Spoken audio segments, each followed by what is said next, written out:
Bhardwaj homeo अस्पताल, Bhadawas gate, Rewari 36 वर्षों से आपकी सेवा में।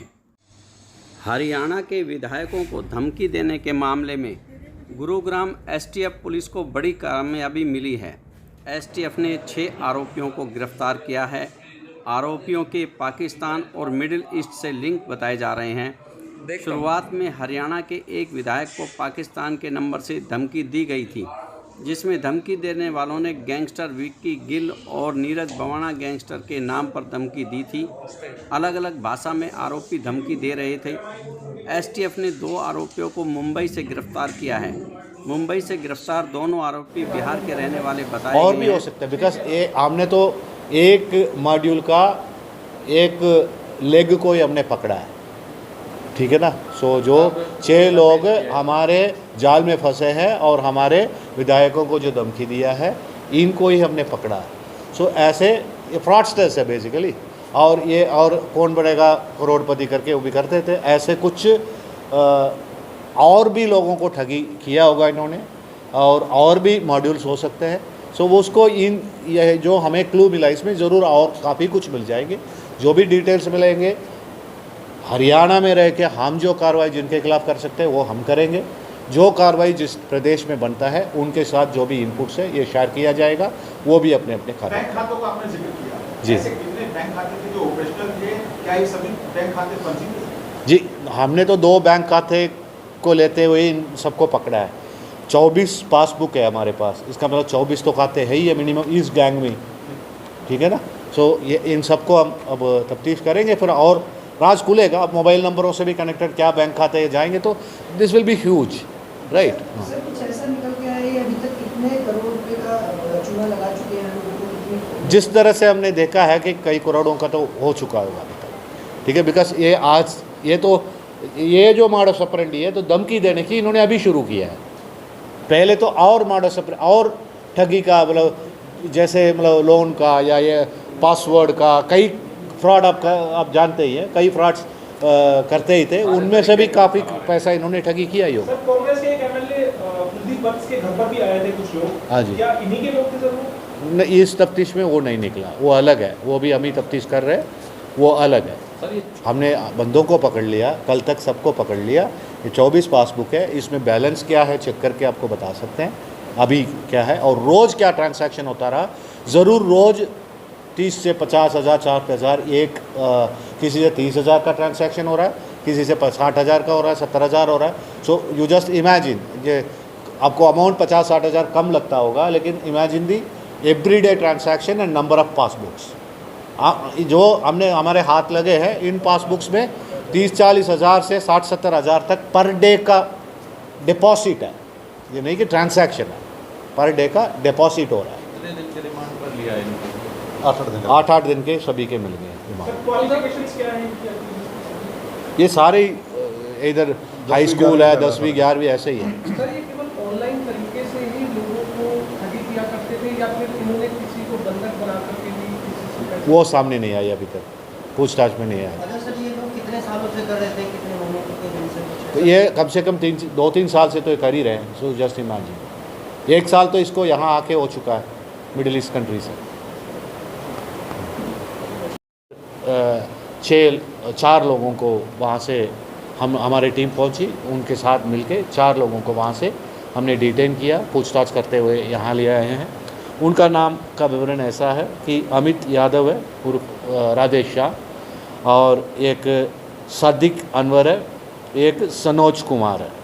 और ये तीनों को तो हमने मुजफ्फरपुर में ही कर लिया। एक जो मेन बंदा है जो मिडिल ईस्ट कंट्री में भी रह के यहाँ आया हुआ था, सो वो जो कैश आलम करके एक लड़का था, उसको हमने बहुत एक रात पूरा पीछा करता कहीं नेपाल बॉर्डर में बेतिया एक ज़िला है, वहाँ से इसको हमने डिटेन किया है। फिर इन सब से पूछताछ की गई है। इनके पूछताछ में 24 मोबाइल्स इन टोटल रिकवर हुए हैं और 57 सिम्स रिकवर हुए हैं देश विदेश के सभी के मिला के, और 73 ATM कार्ड्स रिकवर हुए हैं, और 24 पासबुक्स रिकवर हुए हैं, और 3 डायरिया रिकवर हुई है। उनकी जो भी तफ्तीश है वो अभी जारी है। एक कार रिकवर हुआ है, और इनके मोबाइल नंबरों के जो प्राइमरीली जो एनालिसिस किया हमने, जो भी हमें मोबाइल मिला है, पूछताछ में पता चला कि कम से कम 10 से 20 नंबर पाकिस्तान के नंबर है जो वहाँ से धमकी देते थे, और विदेश के, मिडिल ईस्ट के भी नंबर से जिनके साथ ये संपर्क में थे। सो ये टोटली एक इंटरनेशनल ऑपरेशन कह सकते हैं हम। नेशनल तो था ही, उसके पहले हमने इंटरनेशनली भी हमने अपने फ्रेंडली कंट्री से, मिडिल ईस्ट कंट्री से हमने मदद मांगे हैं, उन्होंने भी दिया है।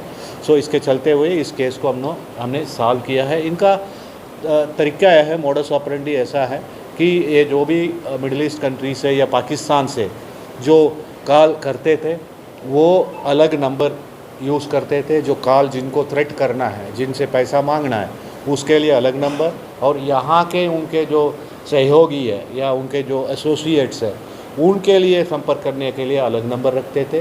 सो इसलिए इनको दोनों के बीच में हमें कनेक्ट करना भी बड़ा इन तफ्तीश के दौरान मुश्किल होता था। इसलिए वो जाल पहले फंसाया गया जिसमें ये फंसे हैं। सर इनके निशाने पर कैसे आए, इनके नंबर तो कैसे इनके सब कुछ आप देखेंगे तो इनका ऑनलाइन अवेलेबल है, ठीक है। जो इनका आपको पता है कि सारे विधायकों के नाम से लेके, नंबर से लेके, एसेट डिटेल्स तक, बिकॉज इनको आजकल ऑनलाइन डिक्लेयर करना होता है, सब कुछ ऑनलाइन अवेलेबल है, इससे चूज़ कर।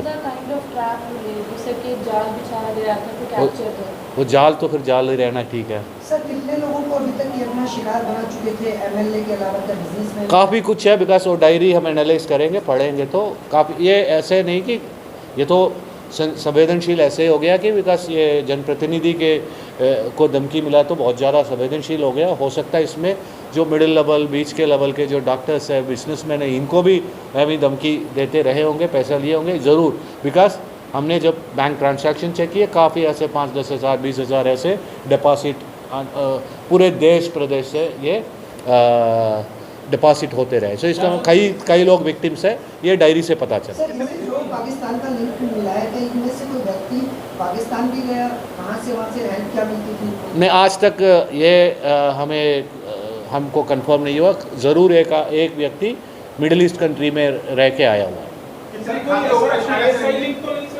हाँ, ये बात मैं कहना चाहता हूँ, ये टोटली ये ना तो कोई टेरर का मॉड्यूल है, ना कोई क्रिमिनल गैंगस्टर का मॉड्यूल है। ये सिंपली ऑर्गेनाइज्ड फिनेंशियल फ्रॉड करने वाले फ्रॉडस्टर्स हैं। जैसे ये इनका शुरुआत में तो काम यही था कि ये जो कौन बनेगा करोड़पति का जो कॉल करके लोगों को ठगी करते थे, उसी के चलते हुए इन्होंने ईस्ट बेल्ट में इन क्रिमिनल्स के नाम चल रहे थे, इनके यूज़ करके एक्सटॉर्शन कॉल करो तो कुछ तो मिल ही जाएगा, और कुछ मिले भी हैं इनको। ये सारे अभी हम इनके पूछताछ कर रहे हैं, अभी ये खाली हुआ है, इतने रिकवर हुए। अब पूछताछ में इनके क्राइम डिटेल सब कुछ आ जाएगा, हम आपको दे भी देंगे कि किस किस का अभी तक हमें पूछताछ में जो बात निकली है, इनके क्राइम हिस्ट्री वो दे देंगे। कितना पैसा ये हवाला से भेज चुके हैं, वो जानकारी मिल पाई? अभी ये रोज़ इनका ये है कि ट्रांसफ़र वहाँ के लोगों को वहाँ ट्रांसफ़र हो जाता है, यहाँ जो मिलता है यही रख लेते थे। सर इन्होंने हरियाणा के विधायकों को तो अपना निशाना बनाया, इसके अलावा भी नहीं, ये इसके अलावा भी इन्होंने एक श्री कृष्णदेव भंडारी है, नॉर्थ जालंधर के XMLA, उनको फ़ोन किया है, और एक XMLA है राजकुमार विरका जी, उनको भी फ़ोन किया है। सो श्री OP सोनी जी है, इनको भी फ़ोन किया है। सो इन सबको इन्होंने कोशिश किया है, पैसे कई लोगों से मांगने की कोशिश की है। सर क्या ऐसा कोई लिंक निकल कर आया जैसे पाकिस्तान से यहाँ पर MLAs को फोन करके एक्सटॉर्ट कर रहे हैं, क्या ये लोग पाकिस्तान के भी किसी जानकार व्यक्ति को, इतने बड़े व्यक्ति को? नहीं, अभी नहीं, नो, नथिंग। इसके अलावा इतने सारे मोबाइल सिम और किस तरह से पूरा ऑपरेट करते थे? क्या कॉल सेंटर इन्होंने बनाया हुआ था? No call centre, no call centre so far we have unearthed. हो सकता है जो विदेश में, पाकिस्तान में ऐसे कॉल सेंटर हो, लेकिन यहाँ ऐसे कुछ नहीं, बिकॉज कॉल्स तो जनरेट वहीं से हो रहे थे ना, पाकिस्तान से। क्या इनका कोई पाकिस्तानी कनेक्शन या मिडिल ईस्ट कंट्री का कोई कनेक्शन है 6 लोगों में किसी का? ये एक मिडिल ईस्ट में तो रह के आया हुआ ना, 2-3 साल रह के ही आया ना, पिछले साल ही आया, जो दुलेश है लास्ट में। उसी की वजह से पाकिस्तान और वहाँ कनेक्शन था? हाँ जी, क्या उसी की वजह से? कैश आलम, वो मिडिल ईस्ट में रह के आया हुआ है। तो क्या उसी की वजह से कनेक्शन था? यस, सर आपने फर्जी bank debit account card sir- बरामद किए हैं, पासबुक बरामद किए हैं, क्या इनसे कितना कैश मिला है इनसे आपको? जी अब वो सारे मैटर ऑफ इन्वेस्टिगेशन, अभी इन सबको हम निकाल के कितने बैंकों में पड़े हैं पैसे, बिकॉज हमारा प्राइमरी जो प्रायोरिटी जो थी वो सभी मुलजिमों को, बिकॉज ये सेंसेशनल होता जा रहा था, लोगों के बीच में एक सेंस ऑफ इनसिक्योरिटी पैदा हो जाती है जब एमएलएस को ही धमकी मिलने लगी है, तो इनको पकड़ना प्रायोरिटी थी, पकड़ लिया। अब हमारे कस्टडी में है, रिमांड लिया हुआ है और इनसे अच्छे पूछताछ करके कम्प्लीटली कितने बैंकों में कितने पैसा की ट्रांजैक्शन हुई सब कुछ अभी निकल जाए।